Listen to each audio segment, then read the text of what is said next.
Hey. Okay, so I just finished Torna. I started Torna forever ago and I just really didn't want to finish it because I already knew how it ended and I refused to let that happen. I didn't want to see it happen, but today was the day I finally decided to beat Torna and I was left speechless. This game is an absolute masterpiece. I love Xenoblade. Just everything about it is an incredible series. I love it so much.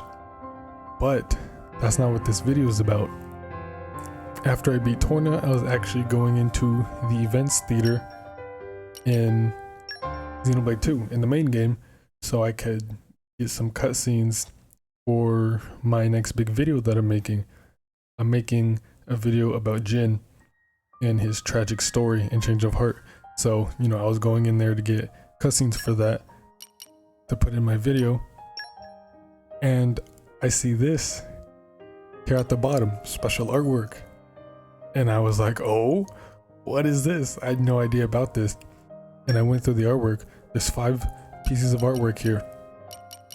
And they're all incredible. But in this video, I want to go through them. I want to go over them and basically just analyze them, because I didn't even know about this until I just beat Torna. And hey, maybe there are some of you that didn't even know about it either. So let's actually get into this.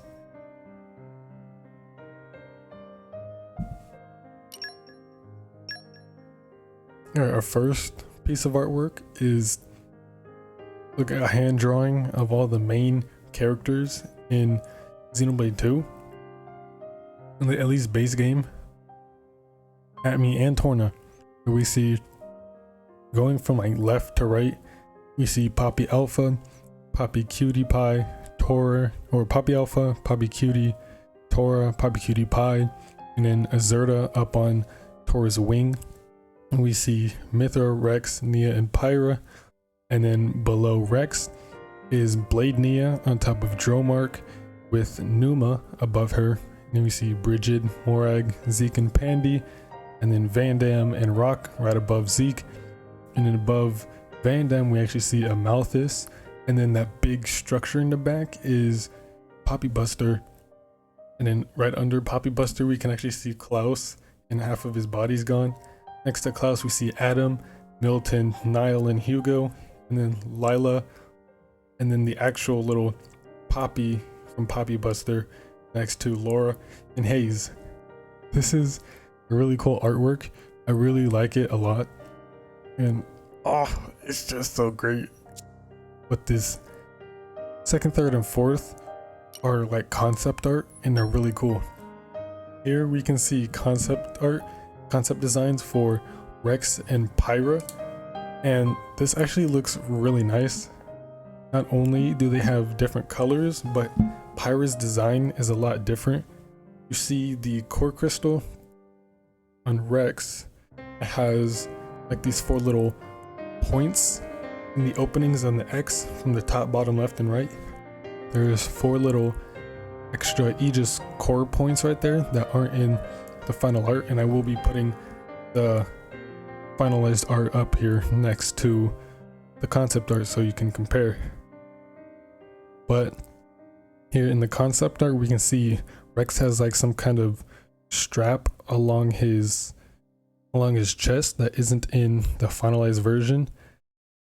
And overall, his outfit just seems to be a lot less bulky than usual. See, the arm pieces are changes. In the official art, there's 3 rings across that little arm piece. Here, there's no middle part, and it seems to like concave in a little bit on the middle piece. But other than that, it's about the same. His jacket looks to be just a tiny bit shorter. I don't know if that's just the way it's drawn, but it looks a lot shorter. But the real surprising part about this was Pyra.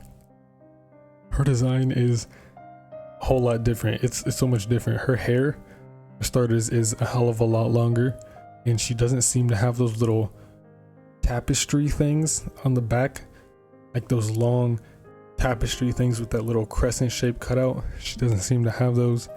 At least I don't see them. It could be right here behind her arm. But yeah, her hair is a lot longer. She's got a lot more white than her original design. And the core crystals were actually going to be red instead of the emerald green. And the shape is different for her core crystal. It looks like it was originally going to be like in the shape of a rhombus instead of the actual Zohar type shape that we got. And her clothing is different. She's wearing, I'd say this is more revealing than her finalized art. And the chest area is actually opened up kind of like Mithra's, and you can see like this type of bra type thing under it. And then on her hips, she's got these little rings or hoops. It kind of looks like Cosmos, like those little I don't know what they're called, little packs with the little rings on it on her hips. So she takes that, and then she has this orange glowing bit in the middle by her on her waist. That's not in her finalized art. She also seems to have full sleeves, and in her finalized art she didn't. She just had the gloves and the short sleeves.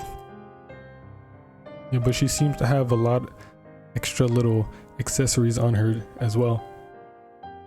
And her earrings, she's actually wearing earrings. I don't think she has them in the main game. Actually, those might not even be earrings. No, those are also more little like glowing loops that Cosmos has. So it looks like Pyra was taking a little bit inspiration from Cosmos here. And she has a headband on, which she doesn't have in the final game.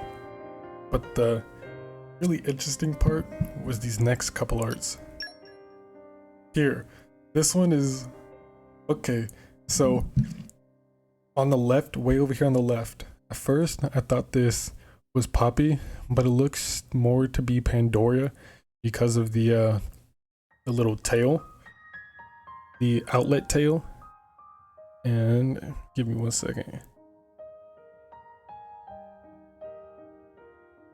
All right, and she seems to have these big shoulder type things with spikes on them, and she takes on more of a like a lamp type body figure, more of a metallic electrical type body figure instead of what she has now.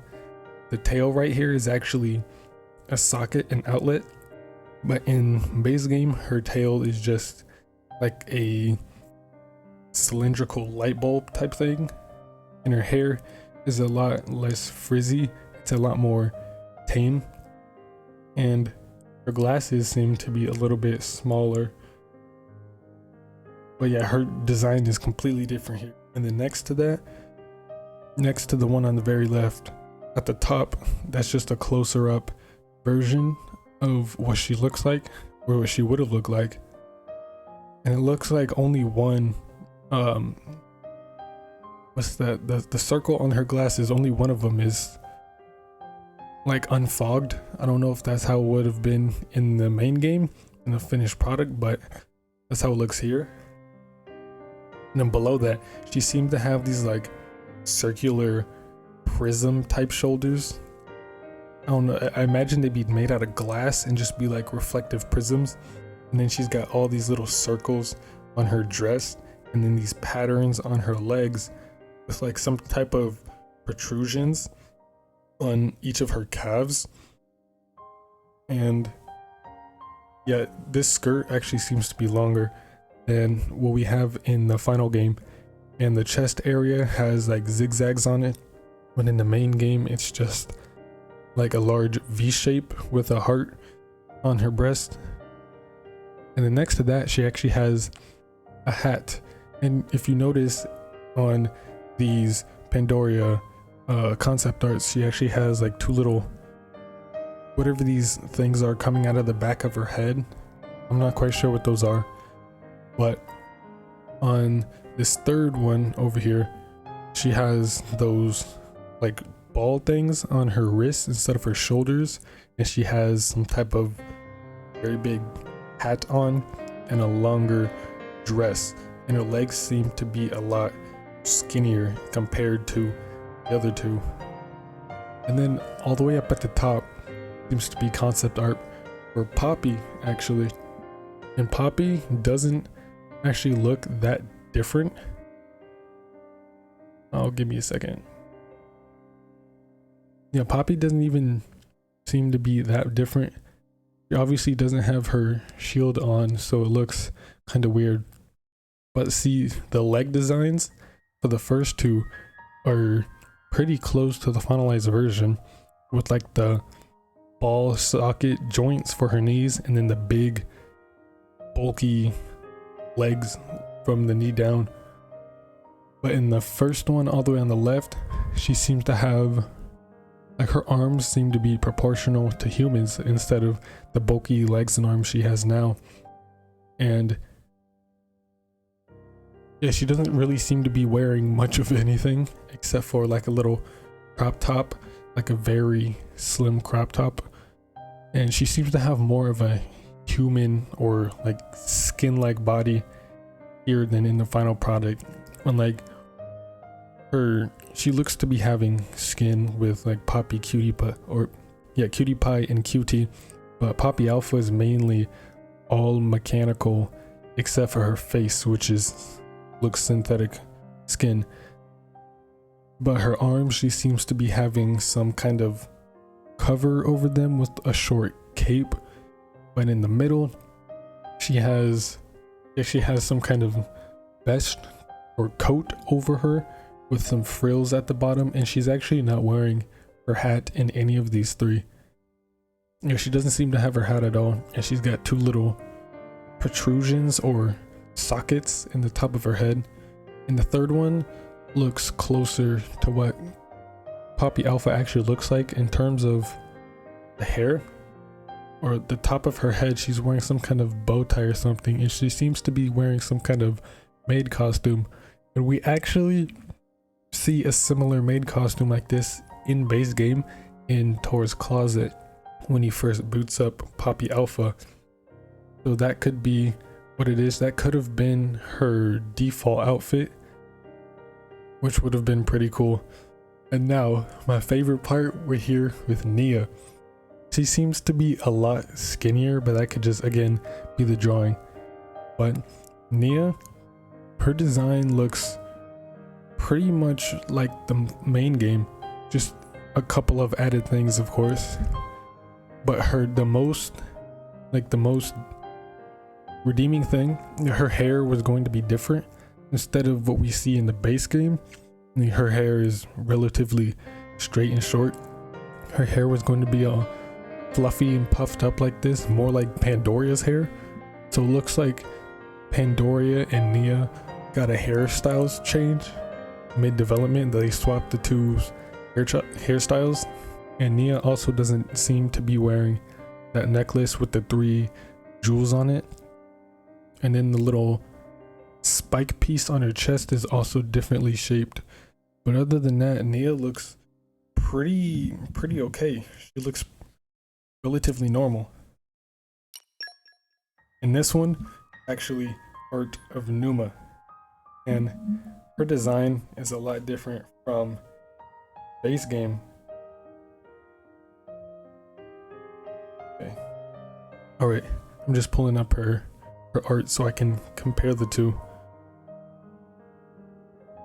But yeah, Numa, her art seems to be a lot different. The chest area and like near her waist, her concept art was a lot more revealing than it is now. She's showing relatively no skin in her final art, but in this concept art, she's wearing practically nothing. But yeah, she seems to have the same, that little horn type thing on her head. Seems to be the same. Everything seems to be relatively the same except for just the clothes that she's wearing. But there's not too much going on with Numa here. I'm not sure what this Japanese is here in the writing. If anybody can tell me what this means and translate it, that'd be very, very helpful. But also her core chip or her Aegis core is differently shaped. Again, it could just be the drawing, but this was really cool seeing all this concept art. But this isn't even the last of it. The best art and the final one is this right here. It's this beautiful shot of Cosmos and Telos falling towards the world tree, and Telos obviously has her axe right here, I don't remember what it's called, and then Cosmos has her Zohar cannon, and they seem to be like holding hands or like letting go of each other, or their hands are together or they're close, and there's like light emanating from around their hand. So I don't know what that means, but it's really interesting that they added this art in, because this isn't even Xenoblade characters. These are Xenosaga characters.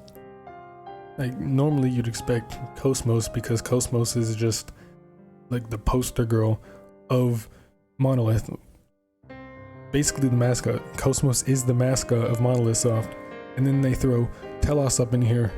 So this could be referencing Xenosaga 3 in some way. I haven't played Xenosaga 3 yet. I will though, but it shows them falling towards the world tree, and like a fun little mini theory or headcanon. I do know at the end of Xenosaga 3, you know, we can see Cosmos, her broken body, falling towards a planet, and it seems like that planet has a little space elevator, and this could be that planet. This could be Earth. She'd be falling towards Xenoblade 2 Earth, and she, you know, broke the atmosphere and is falling towards Allrest with Telos. But that's dumb and makes no sense, because Telos wasn't there with Cosmos, which was drifting through space. Second, this Cosmos in Xenoblade 2 is different from Cosmos in Xenosaga. So, I mean, I know none of that is true. Like, obviously, this isn't Allrest, or in the end of Xenosaga 3, Cosmos falling towards that planet, but looked like it had the world tree. That's obviously not here. It's just something stupid to think about. But yeah, I really do like this art. And you just see they're just falling from the world tree. Looks like down into Mortha, but this is incredible. I knew about this art right here with Cosmos and Telos because I remembered Luxin saying you get this after beating Torna, but I thought you only got this as like a little picture at the end of the credits. You had to screenshot or something, but I didn't realize you got this along with 4 other pieces of concept art. But yeah, I just beat Torna, so game's absolutely incredible. I love Xenoblade so much. But yeah, I came in here, saw this special artwork, was like, whoa, I gotta make a video about this. I didn't know about this artwork at all. And hell, maybe some of y'all didn't even know, but I just thought all this artwork is something really cool I just wanted to go over. And yeah, hopefully we'll get some stuff like this in Xenoblade 3. Hopefully we'll get some concept art in Xenoblade 3 after beating a New Game Plus or something. And hell, hopefully maybe Xenoblade 3 will have like a little prequel, like a Torna type thing, to show what happened between Xenoblade 1 and 2, like the time period of Xenoblade 1 and 2 to Xenoblade 3, and we get a game, like a prequel that happens in between that time, kind of like a Xenosaga Missing Year type thing. But I don't know, I just thought this was all really cool, and I just wanted to share it with y'all. But that's about it for this video. I do have that video I told you about, that Jin video I'm working on. Don't know when that's gonna come out, but I'm really excited for it. I love Jin. He's my favorite Xeno character, so obviously I'm gonna have a lot of fun with that video. But I will keep the only Bringer of Chaos run going and the Xenosaga playthrough. I'm almost done with the Bringer of Chaos run, so I might start the next character only run after that. And obviously I'm still playing Xenosaga. I'm loving Xenosaga so much. Like, Xenosaga is so fun. I love it already. I just love Xeno, and then eventually I'm gonna have to get my hands on Xenogears. But that's it for the video. As always, thanks for watching. Have a damn good day. Stay safe. Be well. Play some goddamn Xenoblade.